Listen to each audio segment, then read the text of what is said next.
어느 날 K리그 부천FC 구단 SNS에 올라온 공지사항. 과연 무슨 일이 있었던 걸까요? 지난 7월 18일 부천FC와 전남 드래곤즈의 K리그2 11라운드에서 발생한 내용입니다. 후반 8분경 전남 하승훈 선수가 페널티 박스 안으로 돌파하는 과정에서 부천 김영남 선수에게 걸려 넘어졌습니다. 최초 PK를 선언한 주심은 VAR 판독을 통해 PK 판정을 하였고 분명히 페널티 박스 밖에서 접촉이 있었습니다. 하지만 주심은 원심인 PK를 다시 선언합니다. 느린 화면에서도 페널티 박스 밖에서 접촉이 있었던 것이 확실히 보입니다. PK 선언에 대해 부천 벤치에서 항의하자 주심은 부천 송선호 감독에게 옐로카드를 줍니다. 진심 빡친 듯한 부천 송선호 감독, 그의 당시 마음은. 같은 날 수원 월드컵 경기장에서도 수원 삼성과 성남FC의 K리그1 12라운드 경기. 후반 24분경 성남의 이스칸데로프 선수의 슛으로 선취점을 뽑았습니다. 하지만 주심이 득점 후 헤드셋으로 VAR실과 대화를 합니다. 뭔가 심상치 않음을 느낀 성남 김남일 감독. 근데 잘생겼다. 싸늘하다.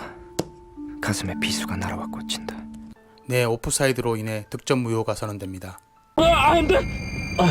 이유는 성남 김현성 선수와 수원 민상기 선수가 공중볼 경합 과정에서 성남 유인수 선수가 오프사이드 위치에 있었다는 이유. 하지만 정지 화면을 볼 때 수원 민상기 선수의 머리에 맞아 성남 유인수 선수의 오프사이드는 성립되지 않는 경우였습니다. VAR 화면을 확인했지만 주심이 제대로 확인을 못한 것이죠. 경기 승패를 떠나 수원 삼성이 이익을 본 것 같지만 사실 수원 삼성도 다른 경기의 오심 피해자였습니다.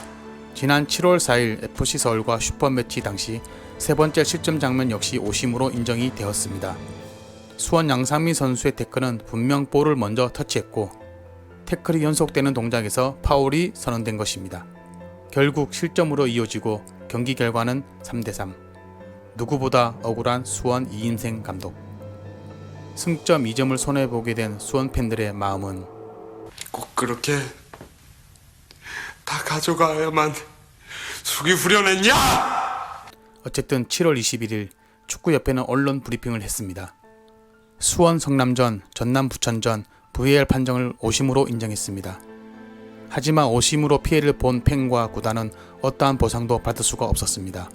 전남 부천전의 경우 축구협회 심판실 관계자는 영상을 통해 페널티 지역 밖에서 일어난 것을 알 수 있었고 당시 VAR실은 전달했지만 심판이 원심을 유지했다. 다만 쉬운 사항이 아니었다고 해명하였습니다. 지랄하고 자빠졌네.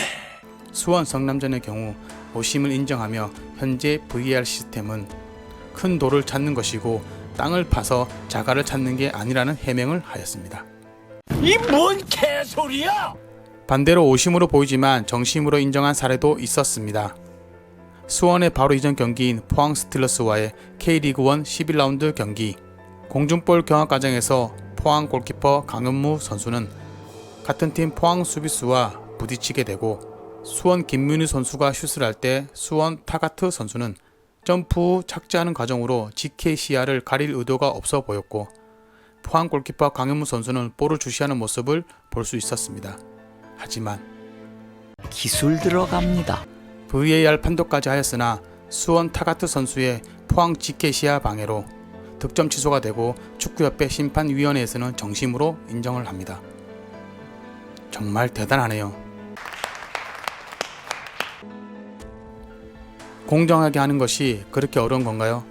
팬과 선수, 구단은 심판을 리스펙트 하는데 왜 심판은 팬과 선수, 구단을 리스펙트 하지 않나요? 잘못 씻을 때 그것을 인정하고 개선하려는 노력을 해주길 팬들은 그저 바랄 뿐입니다.